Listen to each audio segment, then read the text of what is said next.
경영돼 있습니다. 우리 학생들 공대생 아닙니다. 네. 1, 2학년 때 와서 파이썬을 처음 접하고 우리 문과생들이 왜 이렇게 잘하나 라고 보면 창의력이나 기획력이 뛰어납니다. 그래서 어떤 데이터를 연결해야 이 문제를 풀 수 있구나를 발로 뛰어서 데이터를 연결해오고 이런 것들을 잘합니다. 기획력과 창의력, 그 문제를 찾아내는 능력, 이걸 AI 연결시키는 능력은 문과생들이 더 희망적이다. 네.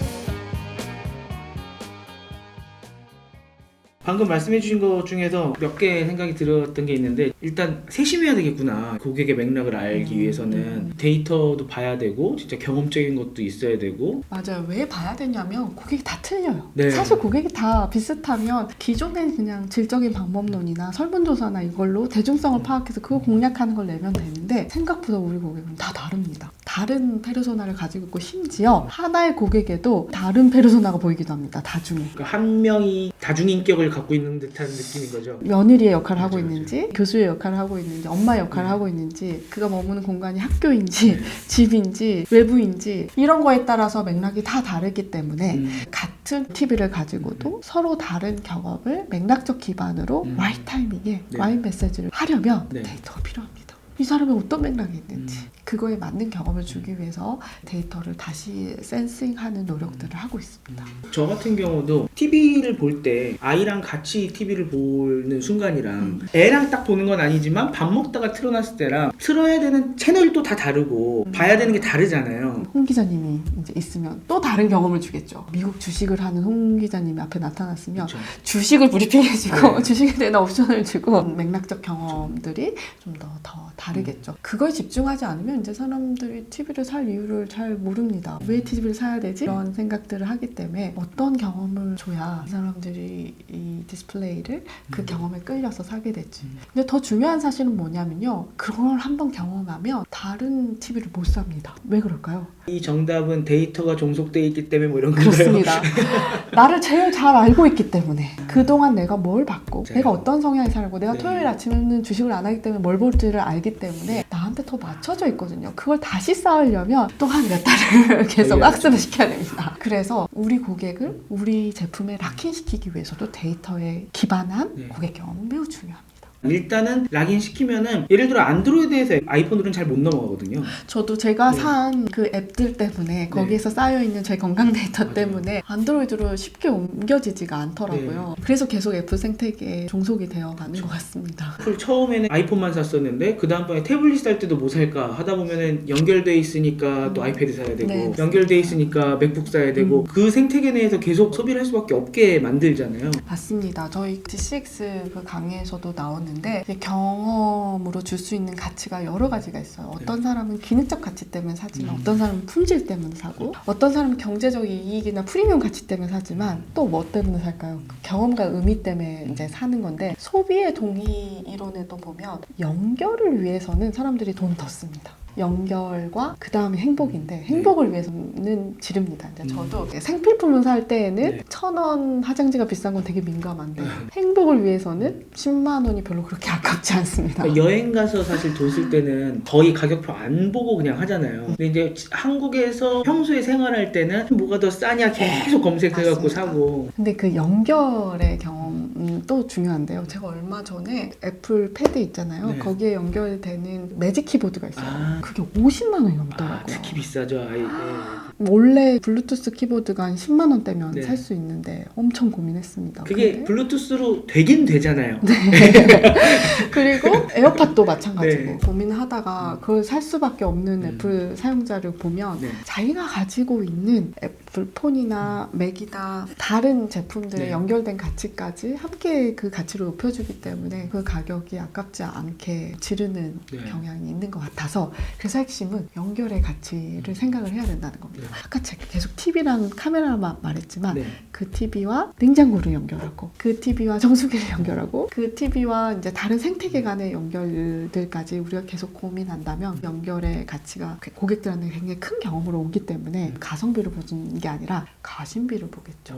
그래서 이제 그렇게 가게 되지 않을까. 그래서 그런 것들을 고민하기 때문에 이번 CES에서도 연결, 커넥터빌리티가 중요한 화두로 떠올랐던 것 같습니다. 그러니까 이 연결의 가치라는 거는 다 연결되고 나면은 이거 더 이상 연결되기 전의 상황으로는 사람이 절대 돌아가고 싶지 않을 거고요. 제 주위 같은 경우도 요새는 안드로이드 오토나 애플 카플레이가 안 되는 자동차는 다 안 타고 싶어 하잖아요. 네, 저도 휴대폰을 바꾸고 나서부터 지금 제 차에서 안드로이드 오토가 안 돼갖고 지금 별의별 생각을 다 했어요. 일단 차를 바꿀까 했어요? 예, 그 생각까지 했어요, 제가. 네, 그만큼 연결의 가치가 중요합니다, 네. 여러분. 그러다 보니까 새 아파트를 선호하는 현상이 갈 수도 있고 리모델링 회사에 대한 가치가 올라갈 수도 있고요. 그렇죠. 네, 이제 맞습니다. 앞으로는 리모델링을 그냥 깨끗하게만 만드는 게 아니라 디지털 기기나 다 넣어서 편하게 살래. 그 리모델링 회사가 같이 올라갈 수도 있고 삼성이나 LG가 나중에는 아예 리모델링 회사가 될 수도 있는 거잖아요. 맞습니다.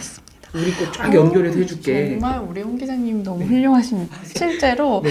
그냥 공간을 가변성을 둬서 그것 때문에 끌려서 살기보다는 네. 데이터와의 연결, 그 안에서의 경험 설계 이것까지 지금 건설회사들이 사실 보고 있고요. 저랑 이제 협력하고 있는 다른 데는 시니어 레지던스를 하고 있습니다. 국내 이제 40개를 세울 건데요. 네. 벌써 이제 부산과 마곡에 하고 있는데 액티브 시니어들의 경험 설계를 실제 그들의 데이터에 맞게 모든 서비스가 다 됩니다. 그 안에서 그 경험을 어떻게 이제 설계할 건지 그들의 라이프와 그들의 맥락과 그들에게 맞는 디지털 경험은 젊은 세대랑은 또 다르거든요. 네. 그들의 관심사도 다 다르고 그래서 페르소나틱스로 그런 것들을 공부하고 그거에 맞는 시니어 레지던스의 모습을 가전도 연결하고 헬스 데이터도 연결하고 심지어 밖의 라이프 데이터까지 다 연결해서 동의 다 받고 여기서 한번 살면 딴 데서 못 살게 네. 그런 경험 설계를 고민하고 있더라고요. 네. 특히나 시니어분들 같은 경우는 병원을 가셔야 된다든가 그럼요. 이런 게 귀찮잖아요. 그분들 인터뷰해보면 자식들한테 부담을 주고 싶지 않아 하고 본인이 열심히 번 돈으로 정말 내 라이프가 행복했으면 좋겠다. 그래서 커뮤니티의 문화적인 경험도 이들이 굉장히 시니어 레지던스에 들어가고 싶은 또 다른 이유이기도 했었고요. 네. 선명한 경험들도 원했어요. 내가 이 실버 레지던스에 들어오고 나서 내 건강이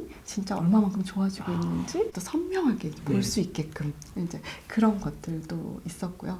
나는 다른 액티브 시니보다 훨씬 젊은데? 이렇게 네. 생각하는 사람들도 있어서 그런 개인화된 경험을 주려면 또 그들의 데이터가 또한 필요하고 그리고 병원과의 연결, 그들이 쓰고 있는 디바이스와의 연결 이제 이런 것들이 다 이 레지던스 안에 연결하는 고민들이 있습니다. 이거를 남들이 그렇게 하고 있구나 하고 그냥 보시면 안 되는 게요. 연결이 되고 나면은 중요한 게 스마트폰이 생기기 전에도 원래 전화 기능 따로 있었고요. 그다음에 카메라 따로 있었고요. 녹음기 따로 있었는데 스마트폰이라는 게 생기고 나서부터 그냥 아이폰이 모든 걸 다 먹었잖아요. 그다음에 앱 생태계나 이런 것까지 다 한 방에 먹었기 때문에 모든 것들이 연결되고 나면 이 주도권은 누가 한 명이 갖고 갈지도 몰라요. 건설사가 갖고 갈 수도 있고 그 주도권 싸움이 이미 시작이 됐습니다. 알렉사가 가지고 갈 수도 있고 그쵸. 이번에 CES에서 그들이 가져가고 싶다고 했어요. 그래서 네. 또 BMW가 자기네들 걸 쓰기로 했다고 네. 그렇게 또 말씀도 하시고 특히 스마트 홈 같은 경우도 과연 전자회사가 주도권을 네. 가져갈 건지 스마트 띵스를 가져갈 건지 싱큐앱이 가져갈 건지 아니야 그 구글이나 아마존이 가져갈 거야. 이번 CES는 서로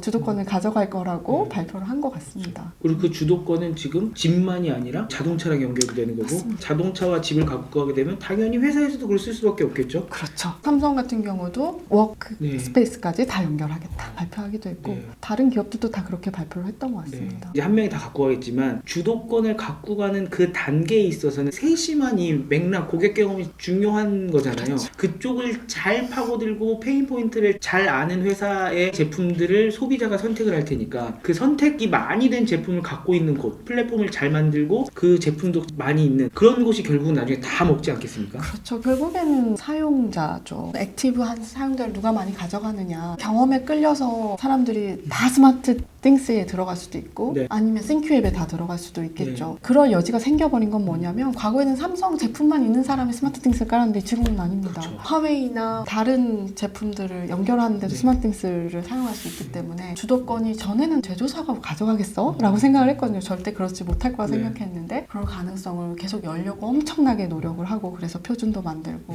메타도 만들고 한 상태이고요. 지금 더 우위에 있는 거는 AI 스피커 시장 기업으로 시작했었던 알렉사나, 알렉사요? 아마존 뭐 이제 이런 에이전트 아직은 우위에 있겠지만 거기도 어떻게 될지 모르는 게 네. 많은 실망감을 줬거든요. 네, 그렇게 유용하게 느껴지지 네. 않았어요. 그래서 그 플랫폼으로 다 먹을 줄 알았는데 사실 그러지도 않았기 때문에 앞으로가 중요합니다. 실제 끌리는 맥락적 경험을 누가 먼저 만들어내느냐, 그게 더 저는 중요해지지 않을까 생각합니다. 인프라만 깔았다고, 플랫폼만 만들었다고, 다 연결될 수 있게 열어놨다고 이제 와 그럼 아무도 안 옵니다. 예전에도 비슷한 뉘앙스를 말씀해 주시긴 했는데 이 데이터를 잘 보고 잘 분석해서 초개인화를 해야 되는 맥락은 맞는데 데이터 그냥 막 무조건 쌓고 활용한다고 또 되는 거는 아닌 거잖아요. DCX 프레임에서 이 데이터 기반이라고 하는 거는 예전에 데이터 활용하는 것과 또 좀 뭐가 다릅니까? 데이터 기반으로 고객을 분석하려고 했던 노력이 없었던 게 아닙니다. 네.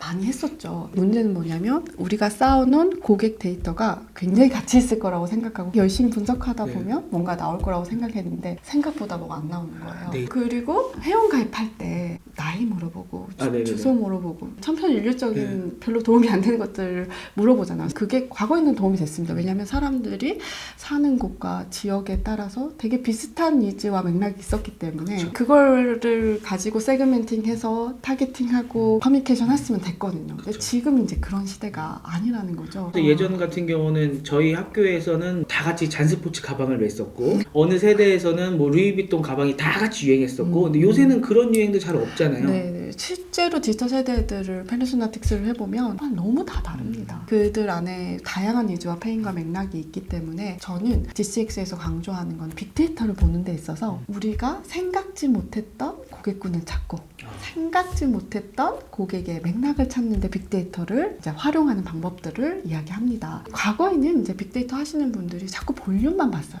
이 세그가 엄청 큽니다. 네. 이 세그를 타겟팅하면 됩니다. 그런데 그 큰 세그를 보면 너무 일반적이에요. 굳이 빅데이터 분석을 안 해도 네. 충분히 알 수 있는 직관적으로 알 수 있는 왜 빅데이터 분석을 했지? 이제 그런 결과들을 우리를 실망스럽게 했거든요. 네. 그래서 저는 분석을 할 때에도 우리 학생들한테 양극단의 맥락을 보게 합니다. 비록 세그가 크진 않아요. 네. 그런데 최근 들어서 이제 늘어나고 있는 세그, 그들은 굉장히 특이한 맥락을 가지고 있고 특이한 방법으로 그 페인들을 해결해 나가고 있더라고요. 거기에서 저희는 힌트를 얻어서 혁신적인 이제 고객 경험 설계를 할 때 재료로 쓰고 해요. 다양한 고객, 과거의 전통적인 마켓 리서치 방법, 설문조사는 우리가 생각할 수 있는 가설을 확인하는 용도로는 괜찮았습니다. 그런데 지금은 다양한 가설을 찾을 때예요. 생각할 수 있는 가설을 확인하는 전통적인 리서치 방법에서 조금 벗어나서 진짜 혁신적이고 끌리는 경험 설계를 해보려면 다양한 맥락과 다양한 고객을 찾아내서 그 고객에 맞는 그 라이트 타이밍의 라이트 메시지로 커뮤니케이션 경험을 하기 위한 데이터의 센싱 전략으로 좀 바꿔줘야 돼요. 그래서 최근에는 이런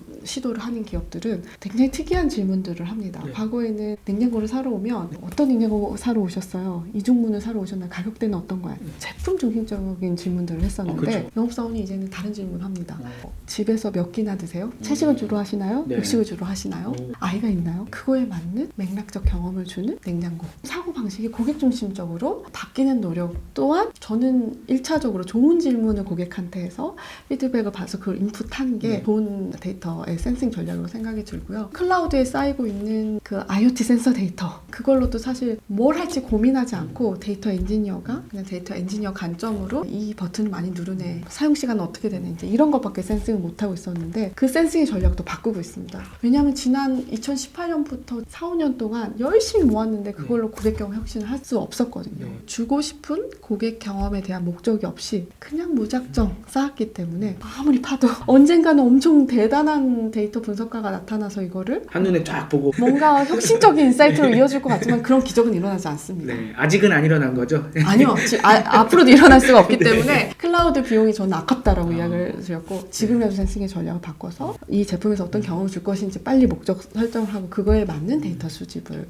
해서 경험을 위한 데이터 기반한 전략을 이제 세우시라 이렇게 이야기를 합니다. 네. 그러니까 맥락이 진짜 중요한 것 같고요. 말씀 들어보니까 예전에는 이제 세그멘트가 막 이렇게 많이 모여 있는데 거기가 그 지점이구나라고 나중에 까봤더니 우리가 항상 하고 있는 그 지점이었던 거잖아요. 근데 우리가 이제 앞으로 찾아야 되는 거는 거는 없다가 생겨난 여기에는 아무것도 없었는데 갑자기 몇 개가 모여졌네? 얘네 뭐지? 하고 이거를 분석을 하면 커질 수 있다는 거잖아요. 나중에. 그걸 발견하는 용도로 데이터를 사용하시라. 그렇죠. 우리가 미처 생각하지 못한 고객의 맥락을 찾는데 익숙해져 버려서 불편함으로 또 못 느끼지만 네. 그거를 문제로 데이터로 찾아내서 네. 경험으로 연결시키는 능력. 저는 이제 혁신은 문제를 찾는 능력에서 온다고 생각을 합니다. 고객의 문제를 찾는 능력. 문제만 찾으면 해결할 수 있는 인재들은 세상에 너무 많아요. 네.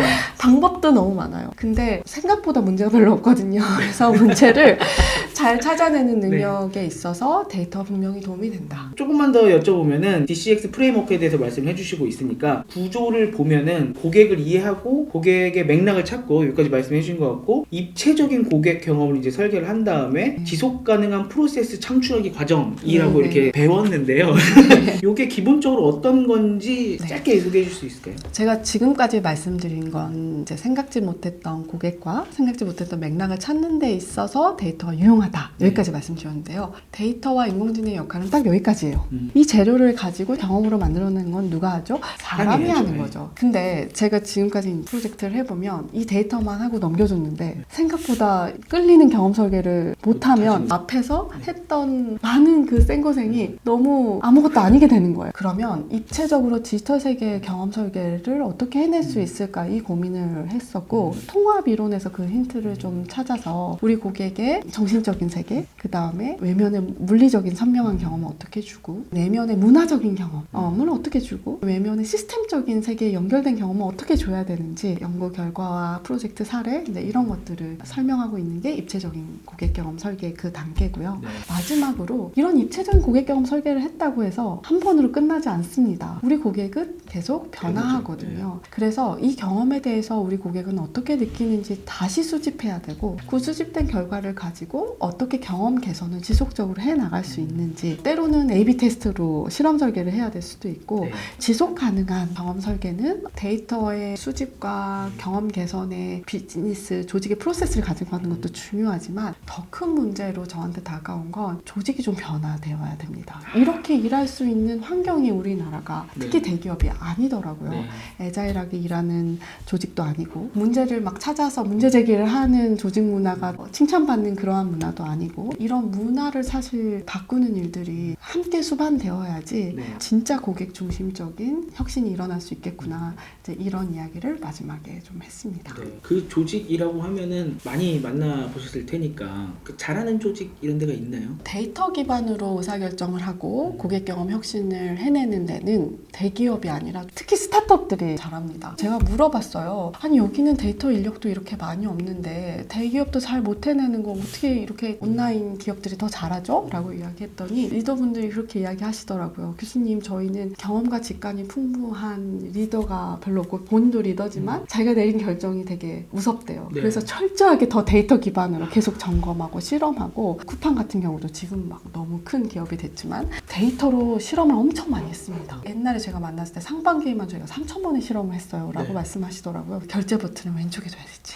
오른쪽에 둬야 될지 실제 클릭률하고 비교한 이런 실험도 자주 하고요. 그리고 로켓 배송에 투자를 해야 될지를 고민할 때도 강남 지역의 한 아파트 단지를 A 지역과 B 지역으로 나눠서 A 지역에는 기존의 배송 시스템이 가게 하고 B 지역에는 아직 완성되지는 않지만 직배송으로 생필품들을 가게 하고 한 달간 지켜봅니다. 그랬더니 매출에는 큰 차이가 없지만 신기하게도 B 지역에 생필품의 재구매율이 계속 일어나는 거예요. 한번 물이나 화장지를 직배송으로 경험하면 재구매율이 꾸준히 올라가는 거예요. 그런 것들을 보고 투자 결정을 하는 거죠. 근데 이런 것들이 굉장히 내재화되어 있었습니다. 이런 걸 너무 잘하는 기업이다. 근데 대기업에서는 잘 안 되더라고요. 의사결정의 체계도 그렇기도 하고 데이터 사일로 형상도 대기업이 훨씬 심합니다. 부처 간의 연결도 좀 잘 안 되고 이걸 다 연결하다가 시간이 많이 걸리거나 처리하다가 시간이 많이 걸리거나 근데 이것도 사실 많이 바뀌고는 있습니다. 데이터 조직이 사업부서 안에 들어가면서 또 데이터 처리나 연결이나 파이프라인을 잘 설계하고 일을 하는 고객하고 접점에 있는 사람들이 데이터 기반으로 의사결정하고 기획할 수 있도록 돕는 데이터 서비스 조직들이 좀 생겨나고 있어요. 과거에는 데이터 조직이 스스로 성과를 내려고 했었거든요. 우리가 조직의 모든 문제를 풀어보겠다. 그래서 막 인터뷰하고 어떤 문제가 있으십니까? 데이터를 풀어볼까요? 우선순위를 정하고 올해 안에 안에 성과를 낼 수 있는 걸 픽을 해서 막 열심히 일하고 성과 냈다 이런 조직이었는데 그렇게 해서는 근본적 혁신이 일어날 수가 없거든요. 최근에는 데이터 조직들이 성과를 내는 조직이 아니라 데이터를 파이프라인 만들어주고 현업에 이런 분들이 데이터로 성과를 낼 수 있도록 돕는 역할로 변하면서 혁신들은 조금씩 대기업에도 일어나고 있는 것 같습니다. 그 기반을 닦는 과정이 작년 한 해였던 것 같고 올해는 그래서 더 또 기대가 되는 것 같습니다. 네. 조직도요. 서비스 조직도 있긴 하지만 마케팅 커뮤니케이션 부서에 최근에 데이터 분석하는 분석가들 5명이 그 안에 들어갔습니다. 그렇죠. 왜냐하면 공급해줘도 두려워하거든요. 그걸 가지고 브랜드 지수를 관리하고 마케팅 커뮤니케이션 하는 데 있어서 어떤 키워드를 고객을 당길 수 있는지 과거에 전통적인 마켓 리서치 방법을 쓰는 게 아니라 데이터 기반으로 하는 것들을 지금 많이 시도하고 데이터 조직들이 깊숙이 현업의 부서에 다 들어가 있습니다. AI가 마치 다 깊숙이 들어가서 잘 안 보여지게 됐듯이 데이터 분석하시는 분들도 이제 침투를 하셔갖고 잘 융화돼야겠군요. 그런 어프로치도 있고요. 네. 사실 저는 더 먹히는 어프로치는 뭐라고 네. 보냐면 데이터 생자로 모르는 네. 마케팅의 도메인 너리지가 10년 이상 풍부한 사람이 네. 데이터를 배우면 훨씬 혁신적입니다. 아 그래요? 이분들은 문제가 뭔지 알고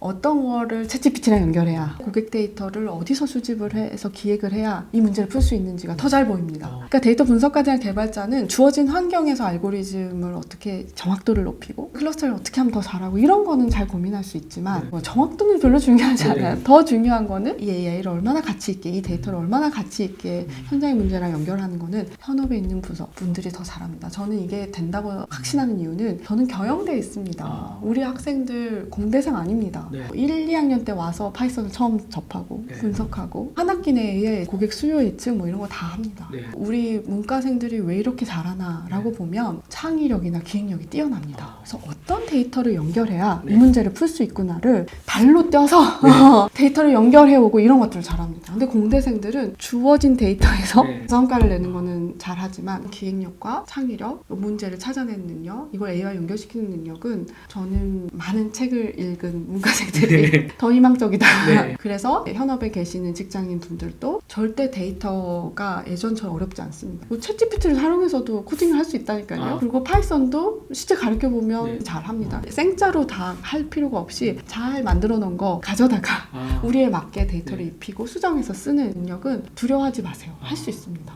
마치 그냥 프로그램 툴 쓰듯이 할 수 있다. 네, 네. 점점 더 챗GPT 같은 애들이 나와서 점점 더 쉬워질 거고 저희 와닿는 말씀 해주셨어요. 우리 문과라고 해주셨습니다. 저 문과생입니다. 우리 문과생들도 희망을 잃지 마시고 이제 이과생분들 많이 보시니까 저희 채널은 이과가 더 많이 읽는 거 아니까요. 노여워하지 마시고 하지만 우리 문과도 좀 희망이 있어야 되지 않겠습니까? 정말 마지막으로요. 오매한 질문이긴 한데 예전에 저희 최 교수님과 대담하실 때 데이터도 결국 과거 거 아니냐라고 네네. 말씀해 주셨잖아요. 근데 사실 저희 어르신들이나 많은 경험이 있으신 분들의 경험도 과거잖아요. 그럼 과거 대 과거인데 네. 미래를 예측할 때 둘 중에 뭐가 더 유리합니까? 와, 그런 질문을 하는 사람은 처음 봤습니다. 일단은 과거 데이터를 가지고 우리가 분석을 하지만 네. AI를 만들 때에는 이건 통계가 아니고 AI이기 때문에 과거에 너무 과대적합하지 않게 저희가 튜닝을 할 수 있습니다. 그리고 기획을 어떻게 하느냐에 따라서 과거를 미래의 불확실성을 조금은 예측할 수 있게 일반화된 모델을 네. 좀 만들어낼 수 있는 방법들이 조금은 있기는 하고요. 사람의 직관과 경험은 우리가 앞으로 만날 미래의 문제들은 과거에는 절대 보지 못했던 것들이 많이 있을 수 있습니다. 그래서 직관과 경험보다는 과거에 있지 않았던 문제지만 과거의 문제를 풀었던 능력과 실시간으로 들어오는 데이터를 감지하면서 보면서 함께 플러스 뭐가 하나가 좋다라고 말씀드리기 굉장히 어려운 문제고 네. 저는 직관과 경험이 풍부하신 분이 데이터를 기획하고 그 데이터를 기반으로 의사결정했었을 때 품질은 네. 훨씬 더 높다고 생각이 듭니다. 데이터 하는 사람들한테도 맡겨놔서는 안 돼요. 그들은 그 문제에 대해서 풀어본 적도 없고 잘 모르기 때문에 직관과 경험이 풍부한 사람이 네. 데이터를 배우면 됩니다. 경험도 과거고 데이터도 과거지만 데이터에는 또 실시간 데이터가 있으니까 현재도 그쵸. 어느 정도 있고요. 경험은 사람이 하는 거니까 사람의 판단력과 창조력과 또 이런 것들이 다 같이 들어가니까 데이터와 사람의 경험이 잘 어우러진 분들이 맥락을 잘 찾아내고 네, 그 경험 설계를 잘 하시지 않을까 또 생각이 듭니다. 네, 그런 것 것 같습니다. 굉장히 챌린저블한 어려운 질문을 가지고 오시는 분들이 간혹 있어요. 네. 그럼 저는 막 답답하다가도 우리 학생들이 창의력이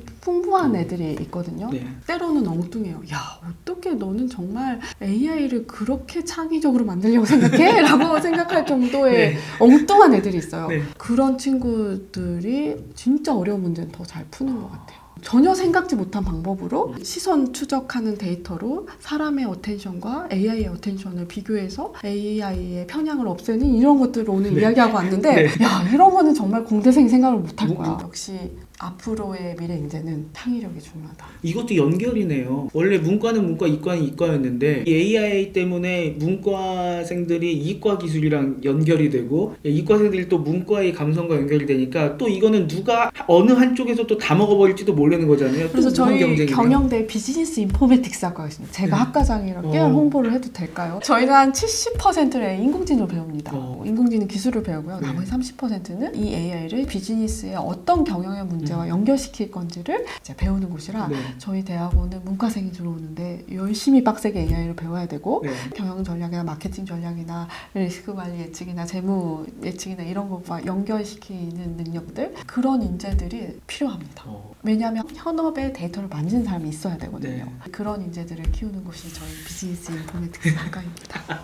네, 보고 계시는 분들 중에서 아직 대학교에 가시지 않으셨거나 대학원에 가시지 않으신 분들은 한번 알아봐 주시고요. 그리고 오늘 말씀 들으셨겠지만 이 얼마나 이 데이터를 기반으로 하는 고객 경험 설계가 중요한지 한번 좀 느껴보셨으면 좋겠습니다. 자세한 이야기는 강좌를 좀 봐주시면 좋을 것 같고요. 오늘 긴 시간 동안 큰 가르침 주시고 이 복잡한 지금 길 속에서 한 줄기 빛을 찾게 해주셔서 감사합니다. 다음번엔 또 MC로 모시겠습니다. 네, 다음에는 MC가 더 편한 것 같습니다. 너무 말씀 감사드리고요. 또 뵙겠습니다. 감사합니다. 네, 감사합니다.